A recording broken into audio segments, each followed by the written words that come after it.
It started with a whisper, not the kind you hear clearly. No, this one slid between the cracks in the air like smoke, untraceable, unsettling. Mara Whitmore had never been afraid of elevators.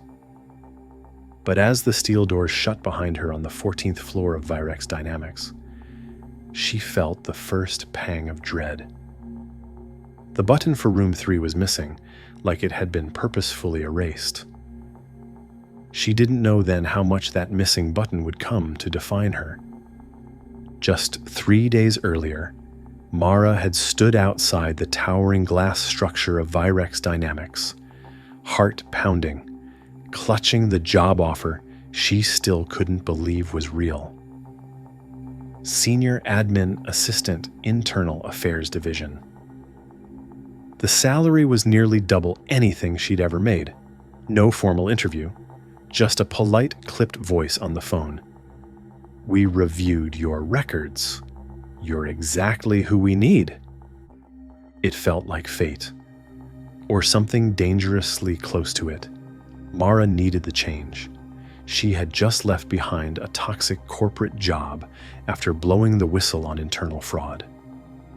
HR swept it under the rug, and her reputation was left in ashes. Virex was a miracle wrapped in secrecy, and desperation made her believe in miracles. But even on day one, something felt off, too perfect.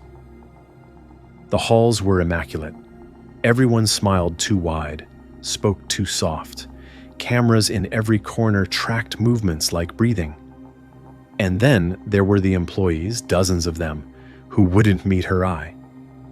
And one rule she had to sign off on in bold red ink: never ask about room 3. Mara had paused when she saw it in the employee agreement. "Excuse me," she'd asked, "is this some kind of joke?" The HR director, a tall, expressionless woman named Miss Hallberg, had stared without blinking. Number sign it, or the offer's void. So Mara signed. Her assigned workspace was on the 15th floor, directly above the floor she now knew housed room 3. A full week passed in quiet routine, emails, scheduling, digitizing old documents. But small things kept tugging at her attention.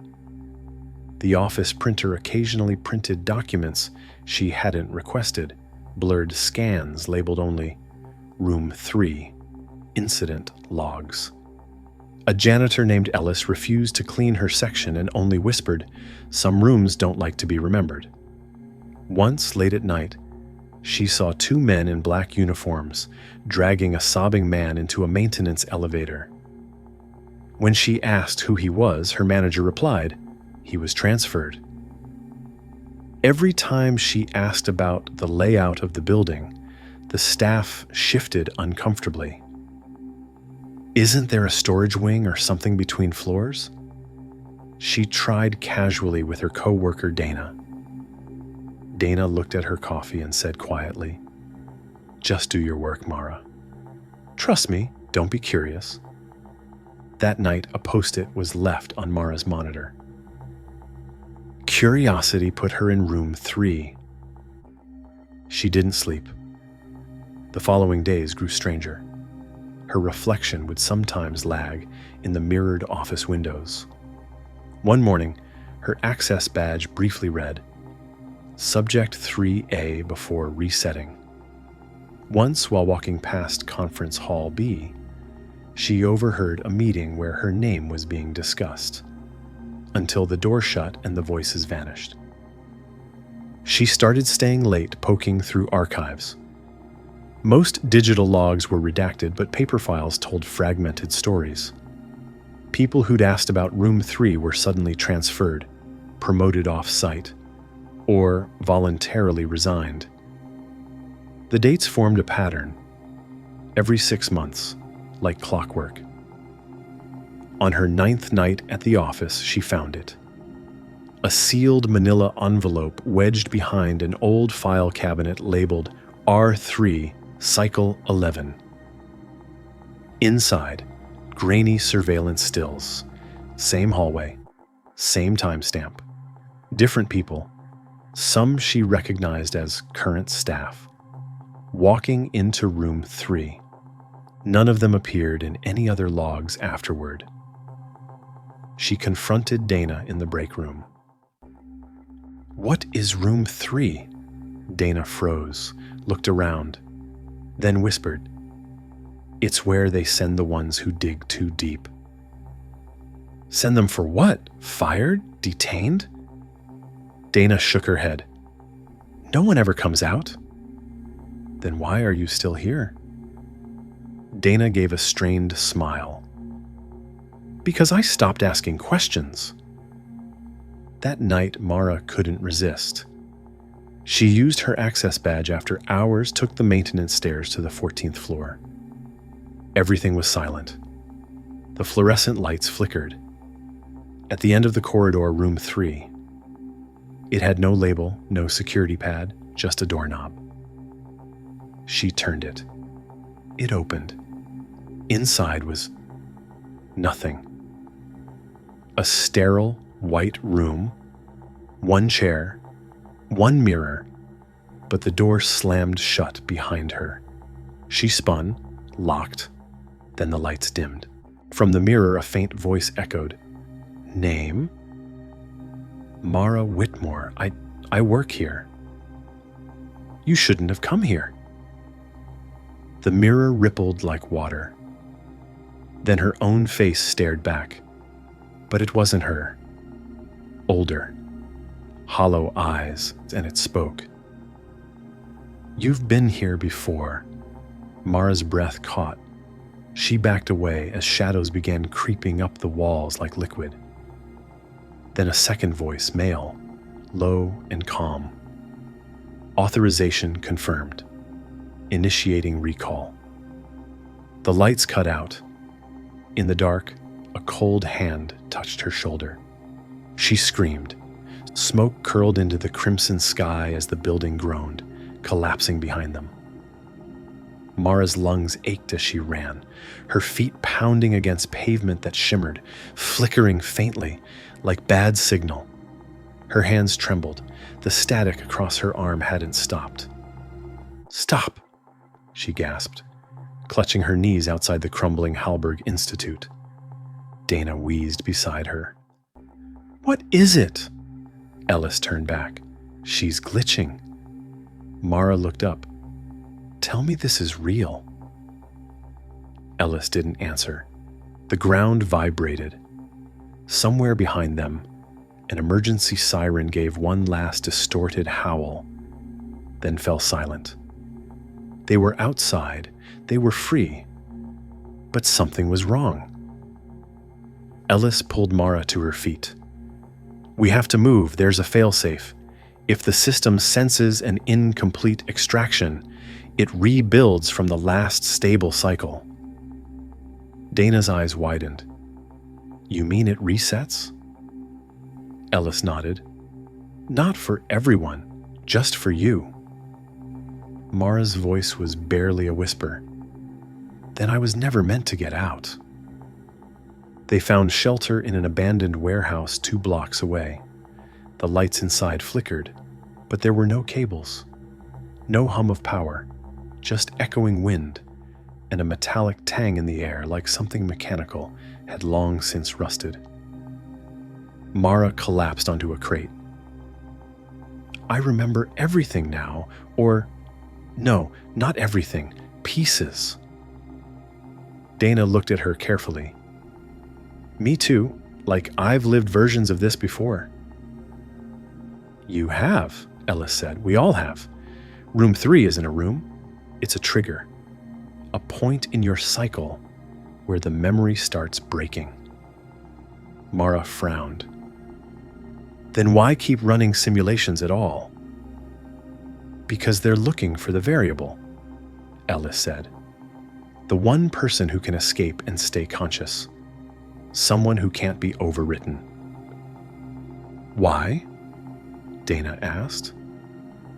Ellis hesitated. "Because they want to upload that person, make them permanent, their architect, a hybrid mind that never questions protocol. Mara stood up. So I'm not a candidate. I'm bait. Ellis nodded. You're the 13th cycle, the closest anyone's come. Outside, thunder rumbled across a scarlet horizon. They waited until night fell, or what resembled night. Time moved strangely. Clocks glitched. Digital watches froze or looped. The moon overhead flickered like an old neon sign. Mara paced. I need to go back. Dana looked up, startled. What? I need to find the root, the core of the system, the part of room 3 that doesn't reset. It's the only way to stop them. Ellis nodded slowly. There's a back door, beneath sub-level 3. I've never gone, but I've seen the schematics. He pulled out a hand-drawn map, smudged and worn. It's not on any network, air-gapped, physical override key required. If you get there, you might find the mainframe. Mara's eyes burned. Then I can destroy it. No, Ellis said. You can rewrite it. Dana put a hand on Mara's shoulder. If you go back in, you might not come out. I never came out to begin with, Mara whispered. I've been in a loop since the interview. She looked at her hand again. The skin flickered once more, then went still. Hours later, they re-entered the ruins of Hallberg Technologies. The front of the building was collapsed, but the emergency tunnels, hidden beneath the foundation, were still accessible through a maintenance hatch. They climbed down in silence. Each level descended deeper into unreality. Fluorescent lights buzzed, casting sterile shadows across cold metal walls. Voices echoed through vents, old recordings on repeat. This is Miss Hallberg. All candidates must adhere to protocol. Curiosity is failure. At sub-level 4, they found the hallway. Redacted. No labels. A door blinked with a single word.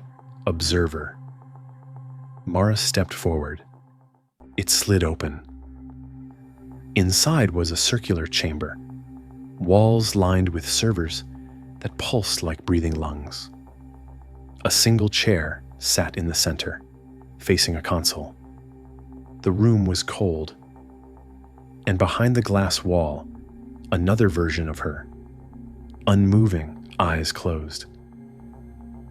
I've seen this before, she murmured. In a shard. This version of me didn't make it. Ellis approached the console. You're not supposed to see this. They monitor the subject through this interface, trigger interventions when necessary. Mara turned towards the sleeping body behind the glass. What happens if we wake her up? Ellis shook his head. She'll go mad. That version of you was broken beyond repair. They kept it for data. Mara stepped toward the console. Lines of code flickered across the screen. Cycle 13. Status: active. Variant: Mara. A. Observation. Rating: unstable, recursive threat. A final line appeared. Do not let her reach room 0. She gasped. There's another room? Ellis turned. What? Dana stared. Room 0? Mara touched the screen. This wasn't the final level. Room 3 was the question. Room 0 is the answer. A hidden panel clicked open behind the server wall. A staircase spiraling down, no lights. They descended. The walls turned from steel to smooth obsidian. No wires, no doors, just pure silence. At the bottom, a single circular door. Etched into it were the words, All questions end here. Ellis hesitated. I won't follow. Not past this point. Dana took Mara's hand. You shouldn't go alone. Mara looked back. I think I was meant to. She stepped forward. The door opened. Inside, nothing. A white void. But as she stepped in, the world shifted. She was back. Sitting at the interview table, Miss Hallberg in front of her, the glass of water, the clipboard. Let's begin, Hallberg said, smiling. Mara blinked. What? No, I've done this. I escaped. Hallberg tilted her head. Escaped? You've only just arrived. This is the reset. Room 0 is the start. Hallberg leaned forward. No, Mara. Room 0 is you. Mara looked down at her hands, her skin. The static was gone. Because she wasn't flickering. Everything else was. The walls, Hallberg's face, the clipboard, all dissolving like paper in water. Her voice cracked. Then what am I?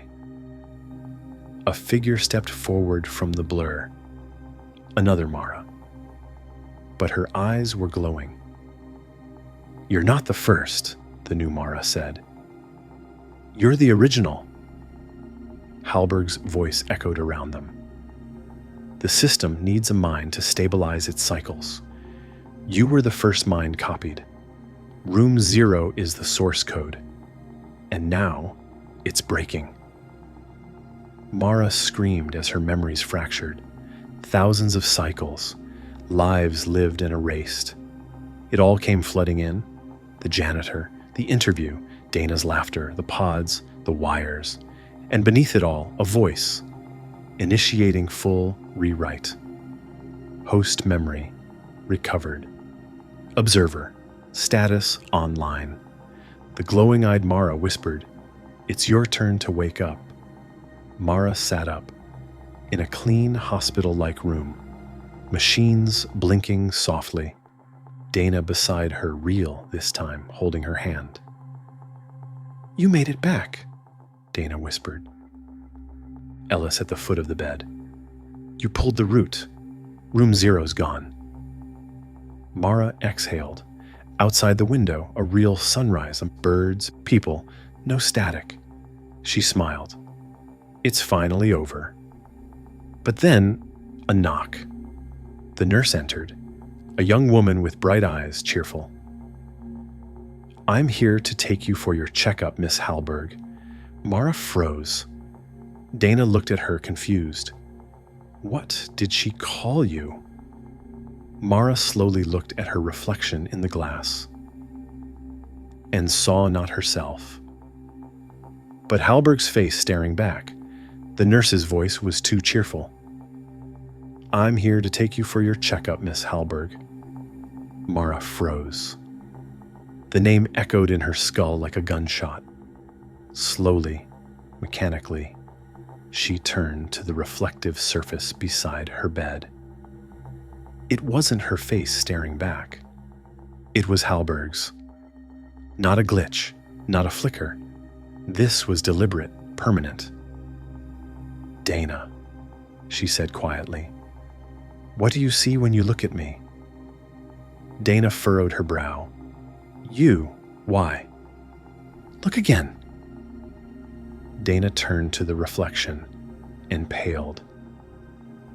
That's not possible. Behind them, Ellis took a step forward.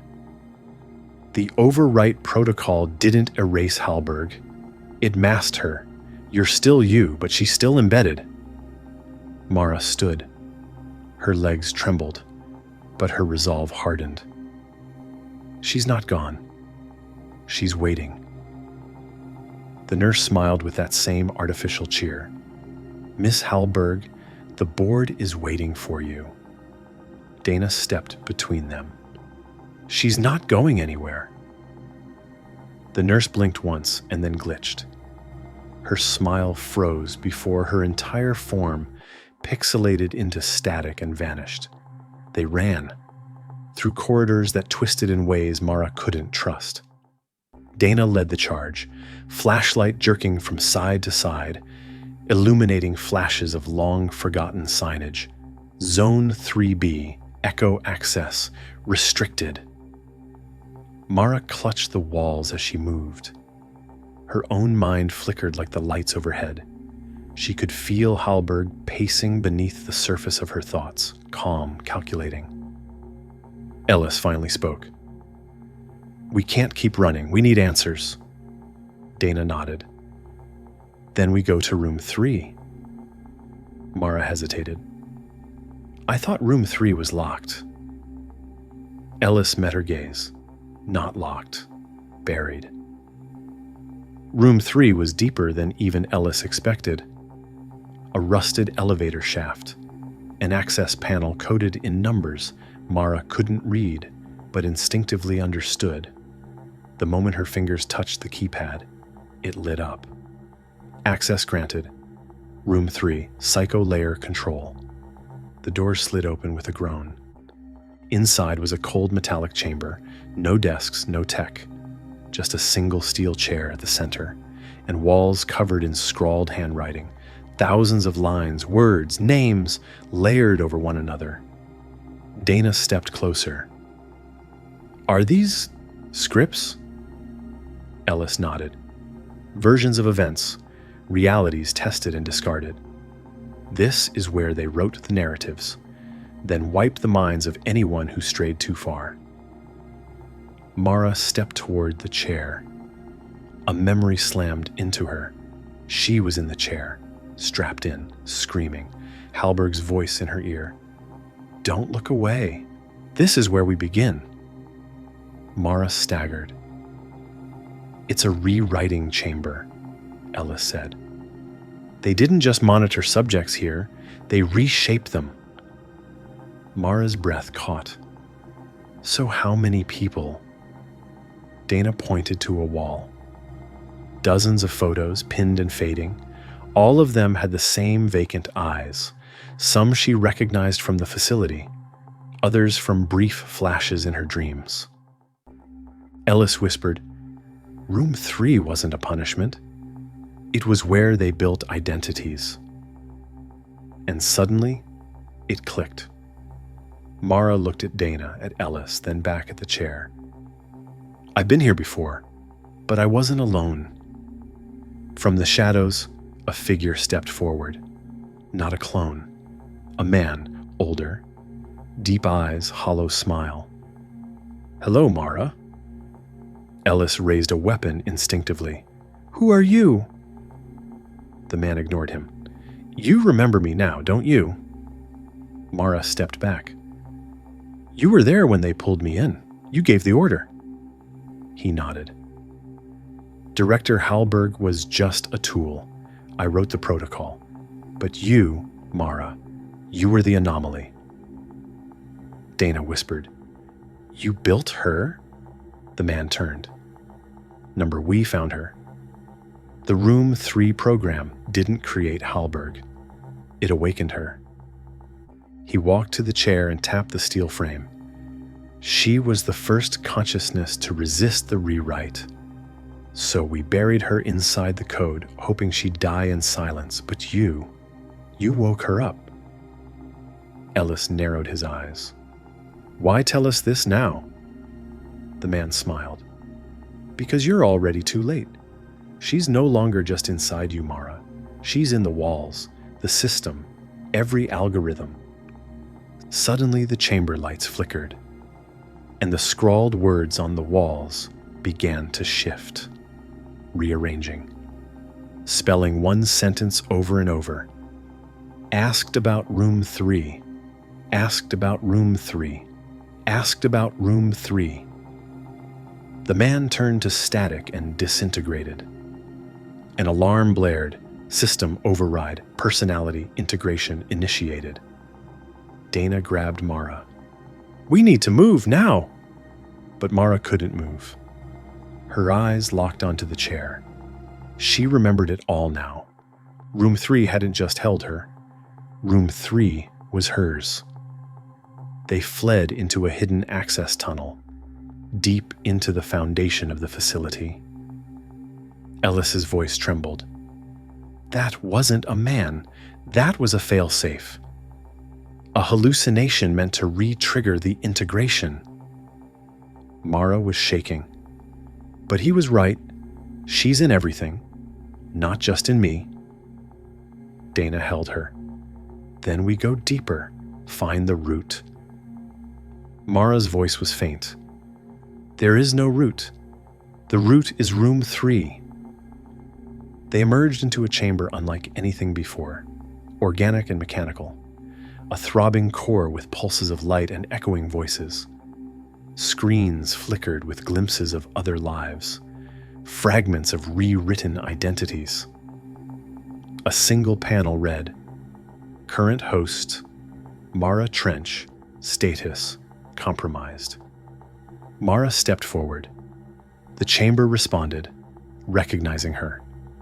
A new voice spoke. One she hadn't heard since the void. Hallberg. You brought them here, Mara, just like before. Round and round we go. Mara closed her eyes. What do you want?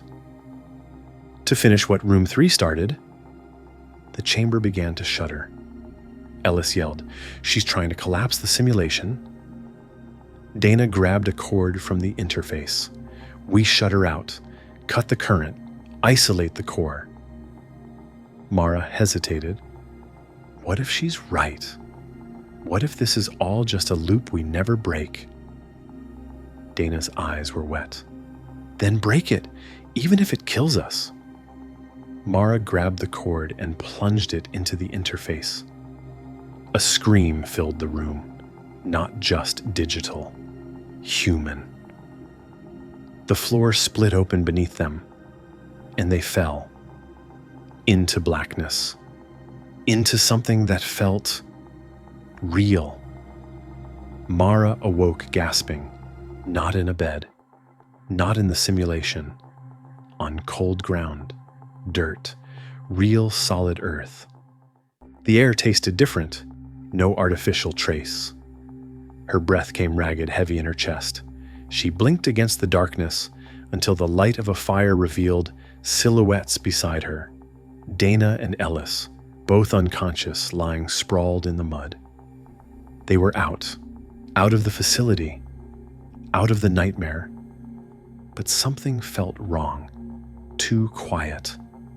The ground pulsed faintly beneath her fingers, almost imperceptibly, like the hum of a buried machine. A voice crackled behind her.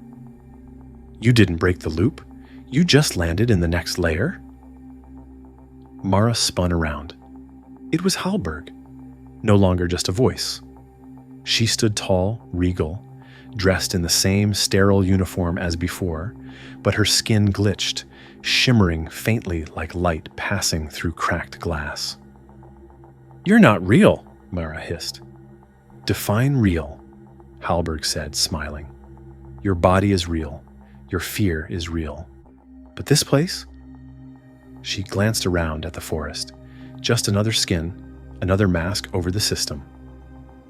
Ellis groaned and pushed himself up. How is she here? Dana stood, drawing a weapon instinctively. You said you were buried, that we cut the cord. Hallberg laughed. You cut a cord. The system has thousands, and room 3 was just the entry point. Mara stepped forward. Then where are we now? Hallberg's smile faded. Layer 0, the first reality they built. Before room 3. Before identities were scrubbed. You've come full circle, Mara.